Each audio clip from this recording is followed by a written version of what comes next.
till Elizabeth entered the drawing-room at Netherfield, and looked in vain for Mr. Wickham among the cluster of red coats there assembled. A doubt of his being present had never occurred to her. The certainty of meeting him had not been checked by any of those recollections that might not unreasonably have alarmed her. She had dressed with more than usual care, and prepared in the highest spirits for the conquest of all that remained unsubdued of his heart, trusting that it was not more than might be won in the course of the evening. But in an instant arose the dreadful suspicion of his being purposely omitted, for Mr. Darcy's pleasure, in the Bingleys' invitation to the officers, and though this was not exactly the case, the absolute fact of his absence was pronounced by his friend Mr. Denny, to whom Lydia eagerly applied, and who told them that Wickham had been obliged to go to town on business the day before, and was not yet returned, adding, with a significant smile, "I do not imagine his business would have called him away just now, if he had not wished to avoid a certain gentleman here." This part of his intelligence, though unheard by Lydia, was caught by Elizabeth, and, as it assured her that Darcy was not less answerable for Wickham's absence than if her first surmise had been just, every feeling of displeasure against the former was so sharpened by immediate disappointment that she could hardly reply with tolerable civility to the polite inquiries which he directly afterwards approached to make. Attention, forbearance, patience with Darcy, was injury to Wickham. She was resolved against any sort of conversation with him, and turned away with a degree of ill humor which she could not wholly surmount even in speaking to Mr. Bingley, whose blind partiality provoked her.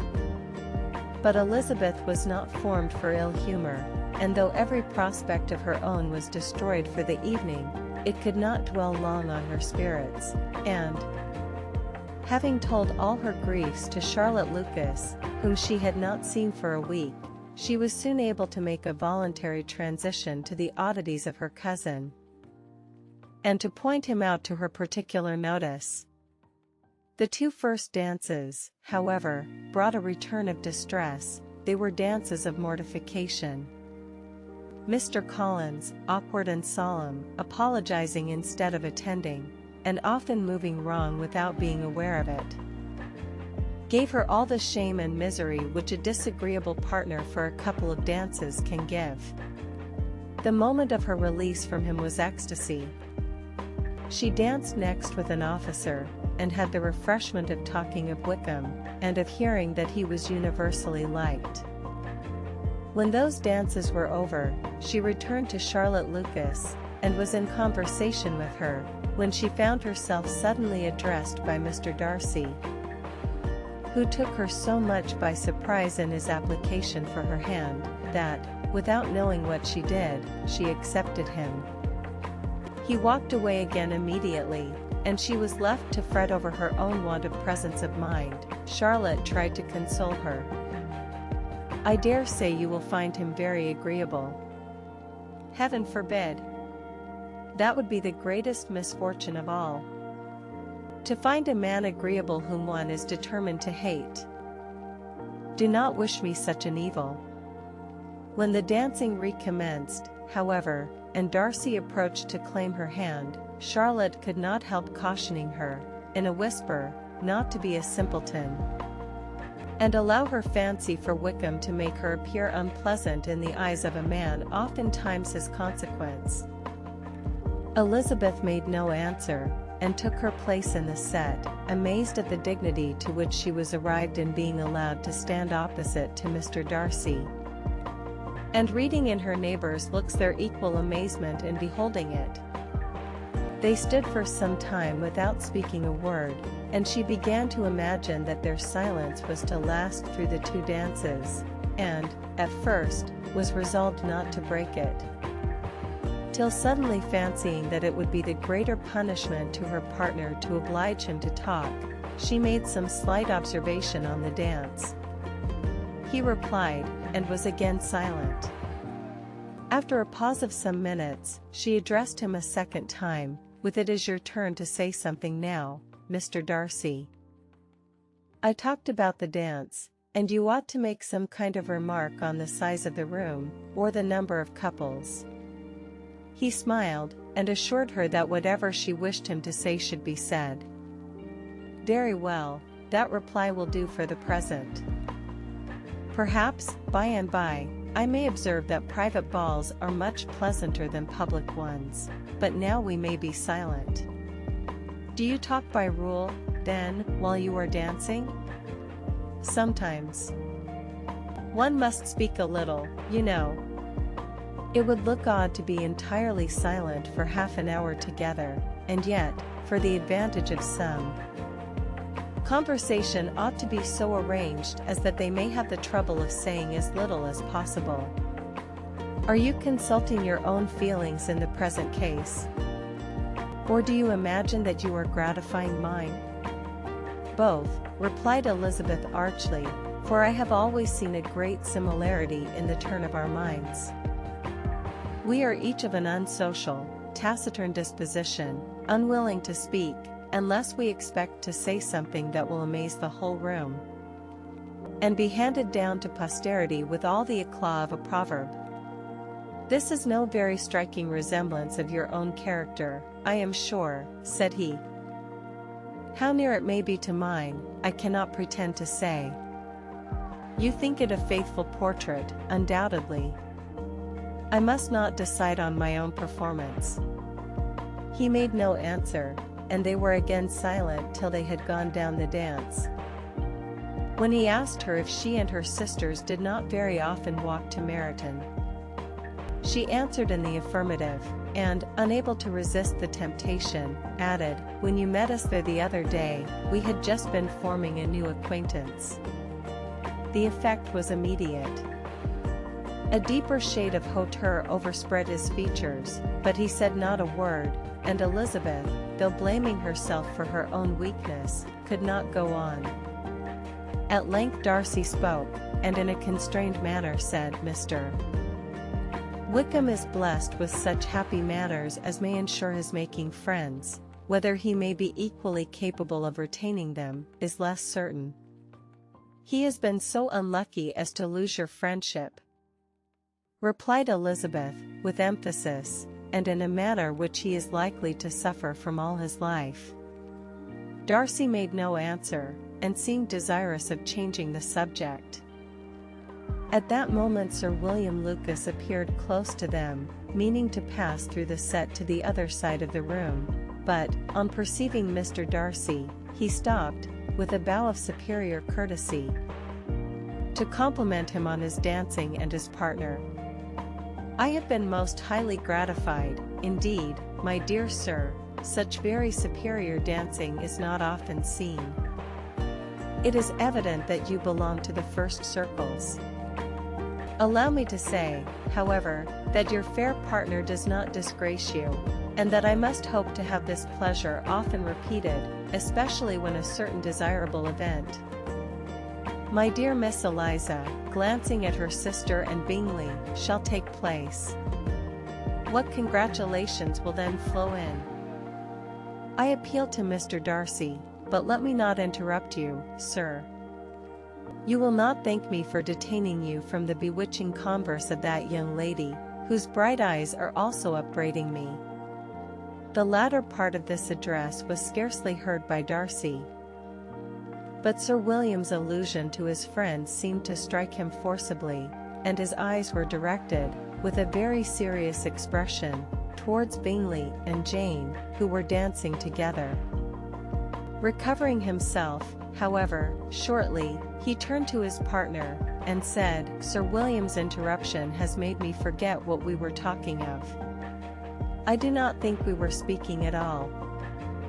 Sir William could not have interrupted any two people in the room who had less to say for themselves. "We have tried 2 or 3 subjects already without success, and what we are to talk of next I cannot imagine. What think you of books?" said he, smiling. "Books, oh no, I am sure we never read the same, or not with the same feelings." "I am sorry you think so. But if that be the case, there can at least be no want of subject. We may compare our different opinions. No, I cannot talk of books in a ballroom, my head is always full of something else.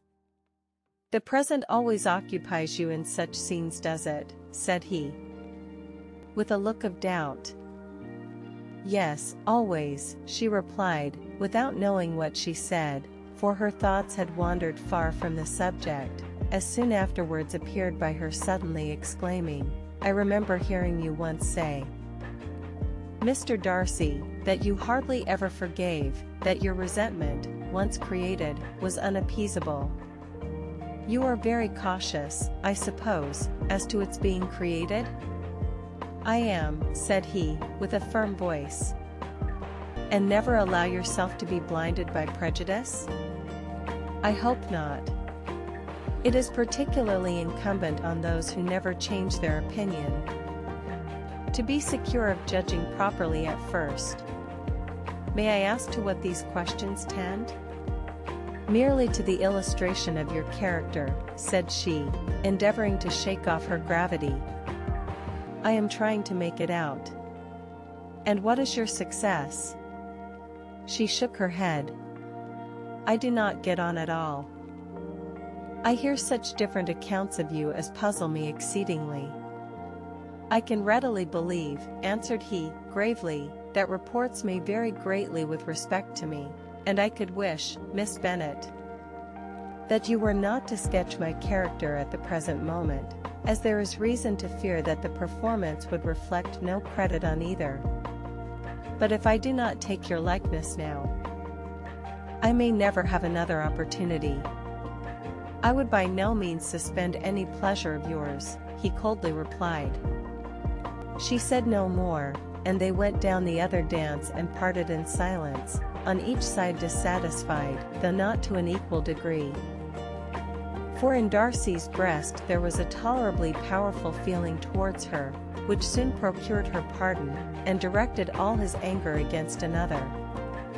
They had not long separated when Miss Bingley came towards her, and, with an expression of civil disdain, thus accosted her, So, Miss Eliza, I hear you are quite delighted with George Wickham. Your sister has been talking to me about him, and asking me 1,000 questions, and I find that the young man forgot to tell you, among his other communications, that he was the son of old Wickham, the late Mr. Darcy's steward. Let me recommend you, however, as a friend, not to give implicit confidence to all his assertions, for, as to Mr. Darcy's using him ill, it is perfectly false, for, on the contrary, he has been always remarkably kind to him, though George Wickham has treated Mr. Darcy in a most infamous manner. I do not know the particulars, but I know very well that Mr. Darcy is not in the least to blame, that he cannot bear to hear George Wickham mentioned, and that though my brother thought he could not well avoid including him in his invitation to the officers, he was excessively glad to find that he had taken himself out of the way. His coming into the country at all is a most insolent thing, indeed, and I wonder how he could presume to do it. I pity you, Miss Eliza, for this discovery of your favourite's guilt, but really, considering his descent, one could not expect much better. His guilt and his descent appear, by your account, to be the same, said Elizabeth, angrily, for I have heard you accuse him of nothing worse than of being the son of Mr. Darcy's steward, and of that, I can assure you, he informed me himself. I beg your pardon, replied Miss Bingley, turning away with a sneer. Excuse my interference, it was kindly meant. Insolent girl, said Elizabeth to herself. You are much mistaken if you expect to influence me by such a paltry attack as this. I see nothing in it but your own wilful ignorance and the malice of Mr. Darcy. She then sought her eldest sister, who had undertaken to make inquiries on the same subject of Bingley. Jane met her with a smile of such sweet complacency, a glow of such happy expression, as sufficiently marked how well she was satisfied with the occurrences of the evening. Elizabeth instantly read her feelings, and, at that moment, solicitude for Wickham, resentment against his enemies, and everything else, gave way before the hope of Jane's being in the fairest way for happiness. "I want to know," said she, with a countenance no less smiling than her sister's, "what you have learnt about Mr. Wickham. But perhaps you have been too pleasantly engaged to think of any third person, in which case you may be sure of my pardon."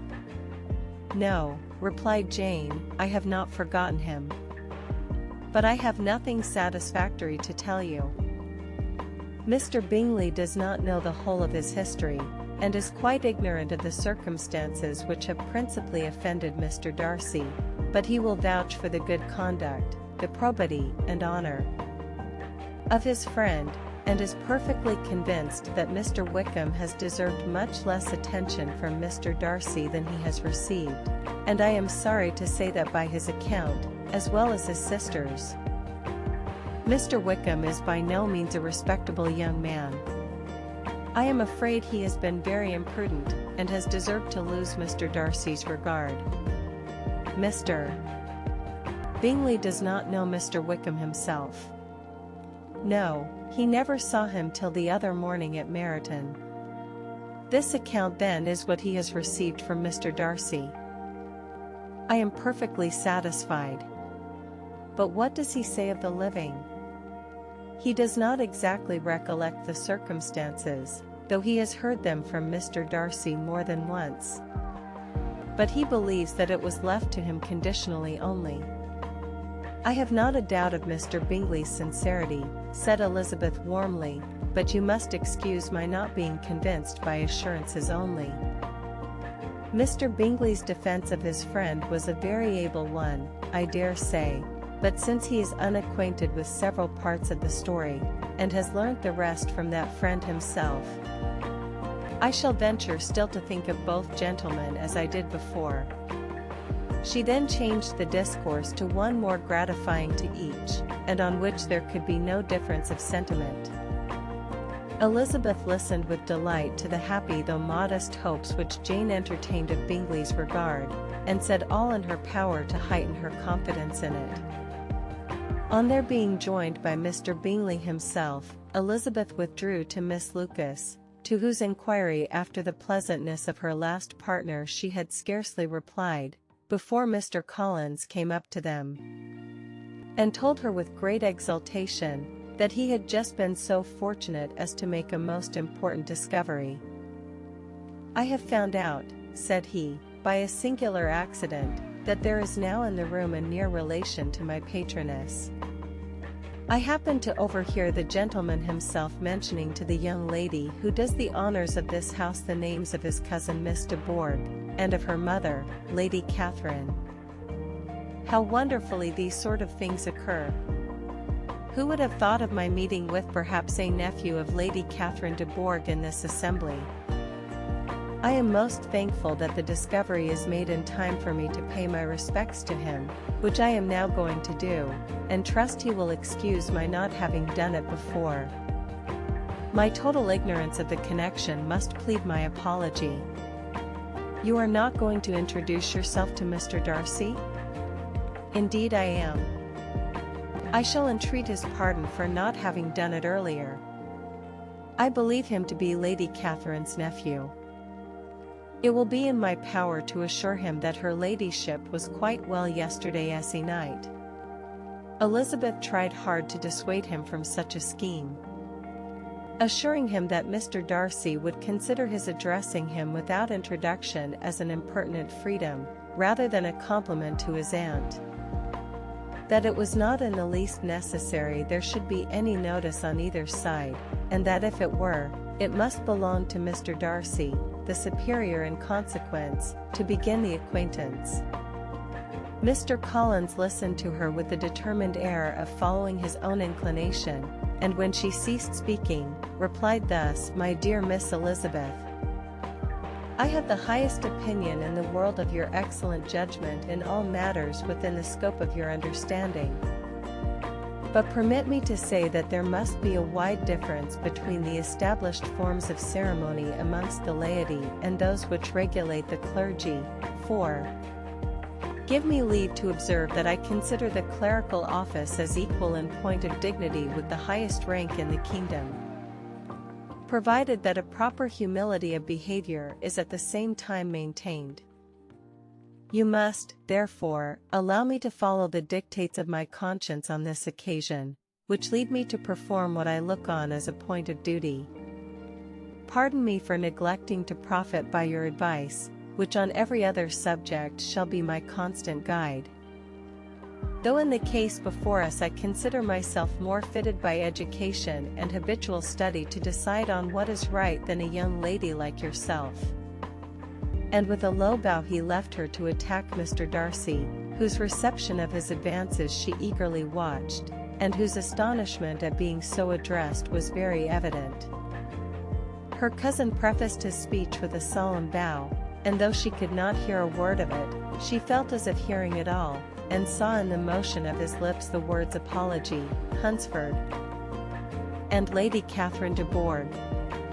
It vexed her to see him expose himself to such a man. Mr. Darcy was eyeing him with unrestrained wonder, and when at last Mr. Collins allowed him to speak, replied with an air of distant civility. Mr. Collins, however, was not discouraged from speaking again, and Mr. Darcy's contempt seemed abundantly increasing with the length of his second speech. And at the end of it he only made him a slight bow, and moved another way. Mr. Collins then returned to Elizabeth. I have no reason, I assure you, said he, to be dissatisfied with my reception. Mr. Darcy seemed much pleased with the attention. He answered me with the utmost civility, and even paid me the compliment of saying that he was so well convinced of Lady Catherine's discernment as to be certain she could never bestow a favour unworthily. It was really a very handsome thought. Upon the whole, I am much pleased with him. As Elizabeth had no longer any interest of her own to pursue, she turned her attention almost entirely on her sister and Mr. Bingley, and the train of agreeable reflections which her observations gave birth to made her perhaps almost as happy as Jane. She saw her an idea settled in that very house, in all the felicity which a marriage of true affection could bestow, and she felt capable, under such circumstances, of endeavouring even to like Bingley's two sisters. Her mother's thoughts she plainly saw were bent the same way, and she determined not to venture near her, lest she might hear too much. When they sat down to supper, therefore, she considered it a most unlucky perverseness which placed them within one of each other. And deeply was she vexed to find that her mother was talking to that one person, Lady Lucas, freely, openly, and of nothing else but of her expectation that Jane would be soon married to Mr. Bingley. It was an animating subject, and Mrs. Bennet seemed incapable of fatigue while enumerating the advantages of the match. His being such a charming young man, and so rich, and living but 3 miles from them, were the first points of self-gratulation. And then it was such a comfort to think how fond the two sisters were of Jane, and to be certain that they must desire the connection as much as she could do. It was, moreover, such a promising thing for her younger daughters, as Jane's marrying so greatly must throw them in the way of other rich men, and, lastly, it was so pleasant at her time of life to be able to consign her single daughters to the care of their sister, that she might not be obliged to go into company more than she liked. It was necessary to make this circumstance a matter of pleasure, because on such occasions it is the etiquette. But no one was less likely than Mrs. Bennet to find comfort in staying at home at any period of her life. She concluded with many good wishes that Lady Lucas might soon be equally fortunate, though evidently and triumphantly believing there was no chance of it. In vain did Elizabeth endeavour to check the rapidity of her mother's words, or persuade her to describe her felicity in a less audible whisper. For to her inexpressible vexation she could perceive that the chief of it was overheard by Mr. Darcy, who sat opposite to them. Her mother only scolded her for being nonsensical. "What is Mr. Darcy to me, pray, that I should be afraid of him? I am sure we owe him no such particular civility as to be obliged to say nothing he may not like to hear. For heaven's sake, madam, speak lower. What advantage can it be to you to offend Mr. Darcy? You will never recommend yourself to his friend by so doing." Nothing that she could say, however, had any influence. Her mother would talk of her views in the same intelligible tone. Elizabeth blushed and blushed again with shame and vexation. She could not help frequently glancing her eye at Mr. Darcy, though every glance convinced her of what she dreaded, for though he was not always looking at her mother, she was convinced that his attention was invariably fixed by her. The expression of his face changed gradually from indignant contempt to a composed and steady gravity. At length, however, Mrs. Bennet had no more to say, and Lady Lucas, who had been long yawning at the repetition of delights which she saw no likelihood of sharing, was left to the comforts of cold ham and chicken. Elizabeth now began to revive. But not long was the interval of tranquillity, for when supper was over, singing was talked of, and she had the mortification of seeing Mary, after very little entreaty, preparing to oblige the company. By many significant looks and silent entreaties did she endeavor to prevent such a proof of complaisance, but in vain. Mary would not understand them. Such an opportunity of exhibiting was delightful to her, and she began her song. Elizabeth's eyes were fixed on her, with most painful sensations, and she watched her progress through the several stanzas with an impatience which was very ill rewarded at their close, for Mary, on receiving amongst the thanks of the table the hint of a hope that she might be prevailed on to favor them again, after the pause of half a minute began another. Mary's powers were by no means fitted for such a display, her voice was weak, and her manner affected. Elizabeth was in agonies. She looked at Jane to see how she bore it, but Jane was very composedly talking to Bingley. She looked at his two sisters, and saw them making signs of derision at each other, and at Darcy, who continued, however, impenetrably grave. She looked at her father to entreat his interference, lest Mary should be singing all night. He took the hint, and, when Mary had finished her second song, said aloud, "That will do extremely well, child. You have delighted us long enough. Let the other young ladies have time to exhibit." Mary, though pretending not to hear, was somewhat disconcerted, and Elizabeth, sorry for her, and sorry for her father's speech, was afraid her anxiety had done no good. Others of the party were now applied to. "If I," said Mr. Collins, "were so fortunate as to be able to sing, I should have great pleasure, I am sure, in obliging the company with an air, for I consider music as a very innocent diversion, and perfectly compatible with the profession of a clergyman. I do not mean, however, to assert that we can be justified in devoting too much of our time to music, for there are certainly other things to be attended to. The rector of a parish has much to do. In the first place, he must make such an agreement for tithes as may be beneficial to himself and not offensive to his patron.